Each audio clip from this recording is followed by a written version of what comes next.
say anything.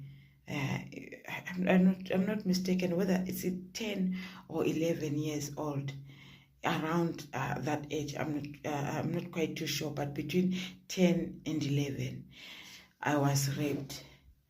Yeah, by a relative.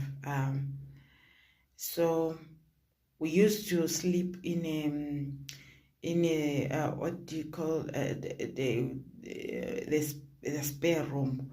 So they would mix us both, a girl and a boy. So when we're visiting, visiting my grandmother when schools were closed, so that's when it started. Up until now, I'm 35 years old, and that scene, the sexual scene, started when I was 10 years, and it's disturbing me, and it's